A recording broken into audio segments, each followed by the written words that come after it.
राजनीतिक रूप से आपके सुलझे हुए विचार और आपके दांव पेच जितने ज़्यादा सशक्त होंगे और उस पर आपकी टीम जितना ज़्यादा एक्शन और रिएक्शन करेगी वो आपके लिए फ़ायदेमंद होता है। बड़े बड़े राजनीति में पेड़ भी धराशायी हो जाते हैं यदि आपकी रणनीति और नीति बिल्कुल सटीक हो। ऐसा ही कुछ देखने को मिल रहा है एनडीए के भीतर, जब एक बार फिर से भारतीय जनता पार्टी को नीतीश कुमार ने चारों खाने चित करके समर्पण के लिए बाध्य कर दिया है। नमस्कार, भोरे भोर में आपका एक बार फिर से बहुत बहुत स्वागत करते हैं, अभिनंदन करते हैं। और आज नीतीश कुमार की एक और रणनीति सफल हुई है जिसको लेकर के हम काफ़ी दिनों से चर्चा कर रहे थे कि आखिरकार नीतीश कुमार के सामने जब भी आती है तो ऊंट रूपी भारतीय जनता पार्टी को पहाड़ का एहसास हो जाता है। और आपको पता है कि जब भी पहाड़ के सामने नीचे ऊंट आता है तो उसे अपने ऊंचाई का एहसास हो जाता है। एक बार फिर से भारतीय जनता पार्टी को इसका एहसास हो गया है। बिहार में पिछले 16 साल से भारतीय जनता पार्टी नीतीश कुमार के पीछे चलने के लिए मजबूर हो, चाहे परिस्थिति जो भी रही हो। 2015 में भी आपने देखा था कि नीतीश कुमार ने किस तरह से इतनी बड़ी संख्या और इतने बड़ी जीत के बावजूद नीतीश कुमार ने एक नया गठबंधन, नया समझौता करके भारतीय जनता पार्टी को बिहार में चित कर लिया था। उसके बाद भारतीय जनता पार्टी को नीतीश कुमार की शक्ति का एहसास हो गया था। बाद में मात्र 20 महीने में ही दोनों एक साथ फिर आ गए थे। लेकिन उसके बाद धीरे धीरे नीतीश कुमार के दोबारा एनडीए में जाने के बाद चर्चाएं इस बात की हो रही थी कि कहीं ना कहीं नीतीश कुमार की शक्ति में कमी आई है। भारतीय जनता पार्टी अब नीतीश कुमार को डोमिनेट करेगी। लेकिन राजनीतिक रूप से कहा जाए, व्यवहारिक रूप से तो इस बात को मान सकते हैं क्योंकि केंद्र में भारतीय जनता पार्टी की सरकार है और नीतीश कुमार की नीतियों, रणनीतियों और योजनाओं को वो रोक सकती है, उसके लिए उन्हें परेशान कर सकती है। जैसा कि आपने देखा भी होगा कि जातीय जनगणना को लेकर के जिस तरह से नीतीश कुमार ने विपक्ष के साथ 11 दल के नेताओं के साथ जब मुलाकात किया था तो गेंद जो है वो नरेंद्र मोदी के पाले में था, भारतीय जनता पार्टी के पाले में था। और उसने नीतीश कुमार के इस प्रस्ताव को, जो कि सामूहिक प्रस्ताव था, उस पर कोई विचार नहीं किया और हलफनामा कोर्ट में दाखिल कर दिया कि जातीय जनगणना कराना संभव नहीं है। उसके बाद नीतीश कुमार बहुत कुछ नहीं कर पाए, लेकिन अभी भी नीतीश कुमार उस काम को और उस बात को लेकर के रिजिड जरूर हैं कि उन्हें जातीय जनगणना हर हाल में करानी है। बिहार में कराने के लिए उन्होंने इसके लिए प्रस्ताव भी लाने की बात कही थी। लेकिन जब बात होती है नीतीश कुमार और भारतीय जनता पार्टी की तो उपचुनाव में भी आपने देखा होगा कि भारतीय जनता पार्टी लाख अपने तैयारियां करती रही। कहा तो ये जा रहा था कि भारतीय जनता पार्टी चाहती है कि नीतीश कुमार हार जाए, लेकिन उसके बावजूद भी नीतीश कुमार की जीत हुई और अंततः भारतीय जनता पार्टी को इस जीत में अपने आप को शामिल करने के लिए मजबूर होना पड़ा। यानी कि भारतीय जनता पार्टी को ये कहना पड़ा कि ये जीत हमारे बदौलत ही हुई है। लेकिन नीतीश कुमार इन सारी बातों से अलग अपनी रणनीति में माहिर भारतीय जनता पार्टी को बैकफुट पर लाने के लिए मजबूर होते रहे। नीतीश कुमार ने अपनी शक्ति का संचय किया और शक्ति का संचय करते हुए हमने आपको कल ही बताया था, आपने देखा भी होगा खूंटा ठोक में, और हमने अन्य खबरों में भी आपको बताया था कि नीतीश कुमार कैसे भारतीय जनता पार्टी और जनता दल के साथ, राष्ट्रीय जनता दल की बात मैं कर रहा हूं कि राष्ट्रीय जनता दल से ज़्यादा अपनी संख्या बिहार विधानसभा में बढ़ाने में लगे हुए थे। उसके लिए हमने आपको बताया था कि कैसे उन्होंने अपने पाले में बहुत सारे दल को और निर्दलीय विधायक तक को कर लिया था। इसके साथ ही वो विधानसभा में अब सबसे बड़े गठबंधन की बात करें तो सबसे बड़े समर्थन वाले दल के रूप में सामने खड़े नजर आ रहे हैं। लेकिन इन सब के बीच एक बात चर्चा में ज़बरदस्त चल रही थी कि उत्तर प्रदेश चुनाव को लेकर के जिस तरह से नीतीश कुमार ने रणनीति बनाई है, भारतीय जनता पार्टी का ना कहना शायद मुश्किल होगा। अगर भारतीय जनता पार्टी ना कह भी रही है तो ये क्षणिक है, क्योंकि भारतीय जनता पार्टी को इस बात का एहसास है कि बिहार से लगे हुए उत्तर प्रदेश के जो चुनाव होने वाले हैं उन क्षेत्रों में नीतीश कुमार भारतीय जनता पार्टी को डैमेज कर सकते हैं। और भारतीय जनता पार्टी पिछले 5 सालों में योगी आदित्यनाथ की सरकार को लेकर के चाहे जितना भी आश्वस्त हो कि एक बार फिर से उसकी सत्ता कायम हो जाएगी, लेकिन इस बात का डर निश्चित है क्योंकि विपक्ष एकजुट हो रहा है। और G23 की बात हमने कही थी आपसे, G23 में जो कुछ भी रणनीति चल रही है उस रणनीति के तहत भारतीय जनता पार्टी को अलग अलग राज्यों में भराने की पूरी मुहिम तैयार हो चुकी है। इस बात को लेकर के भारतीय जनता पार्टी को एहसास था कि कहीं ऐसा ना हो कि नीतीश कुमार उस खेमे में चले जाएं और उसका खामियाजा भारतीय जनता पार्टी को झेलना पड़े। भारतीय जनता पार्टी के सामने नीतीश कुमार की टीम ने केसी त्यागी के माध्यम से प्रस्ताव रखवाया था। इसको लेकर के आरसीपी सिंह भी लगातार प्रयास कर रहे थे कि जो उनके साथ तल्खियां हैं उसको वो दूर करने के लिए भारतीय जनता पार्टी से समझौता करा करके एक बार फिर नीतीश कुमार के कृपापात्र और करीबी बन जाए।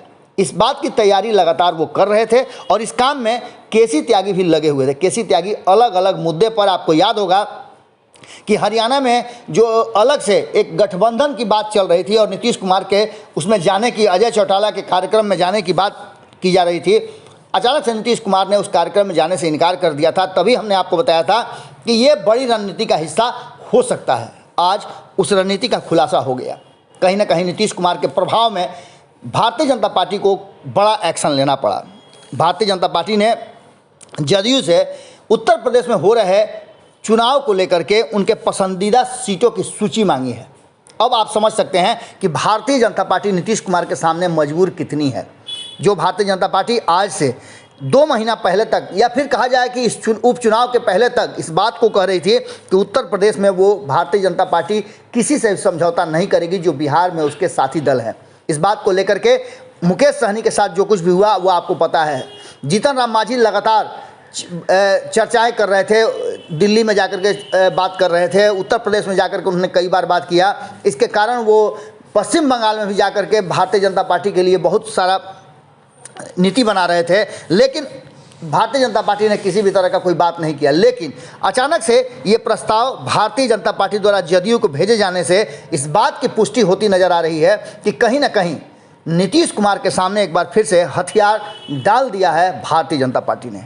आपको बता दें कि भाजपा नेतृत्व ने जदयू से उत्तर प्रदेश विधानसभा चुनाव के लिए उन सीटों की सूची मांगी है जहां से वह गठबंधन के साथ अपने प्रत्याशी को उतारने का इच्छा रखती है। वैसे इस बार 2007 से कुछ अलग नज़ारा और माहौल भी है। यूपी में जिस तरह की बातें चल रही है और भाजपा ने जदयू के साथ जो गठबंधन बनाया था उससे तहत उसे 20 सीटें दी गई थी 2007 में, लेकिन अब सब कुछ बदल गया है। बदलने के साथ अब नीतीश कुमार कम से कम 50 सीटें वहां लड़ना चाहते हैं। हालांकि नीतीश कुमार ने तो अकेले दम पर लड़ने की बात की थी और इसके लिए उन्होंने कहा था कि वो कम से कम 150 सीटों पर चुनाव लड़ेंगे।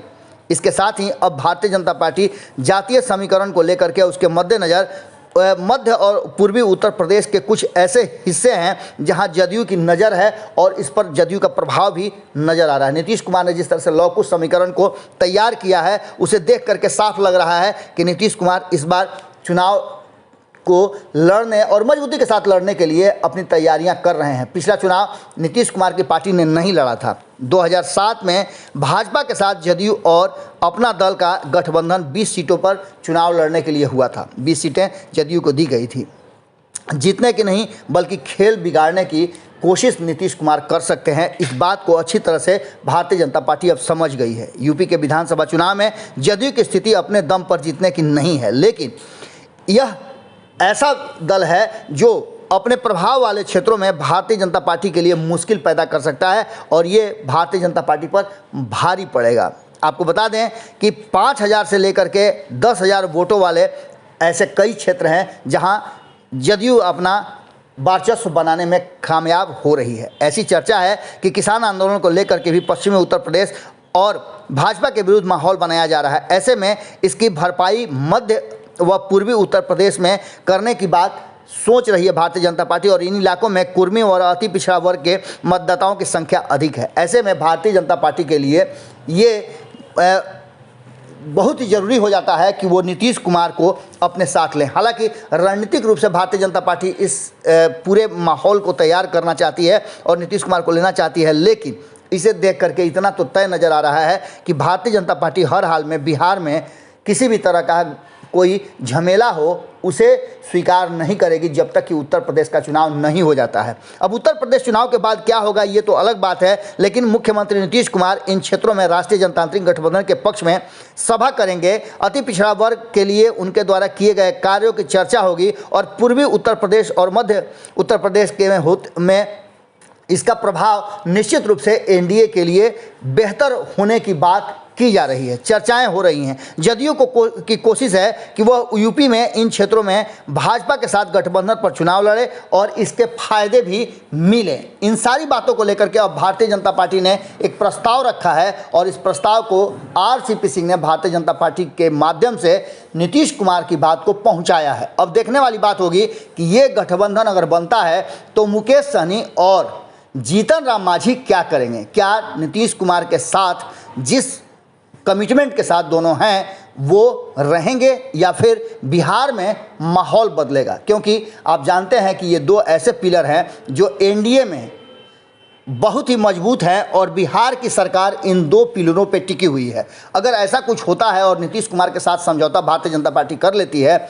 और इन दोनों को छोड़ देती है तो ऐसी स्थिति में बिहार में आपको एक बड़ा गेम प्लान देखने को मिल सकता है, जिसका कि जिक्र लगातार लालू प्रसाद और तेजस्वी यादव कर रहे हैं और इसका इंतजार भी कर रहे हैं।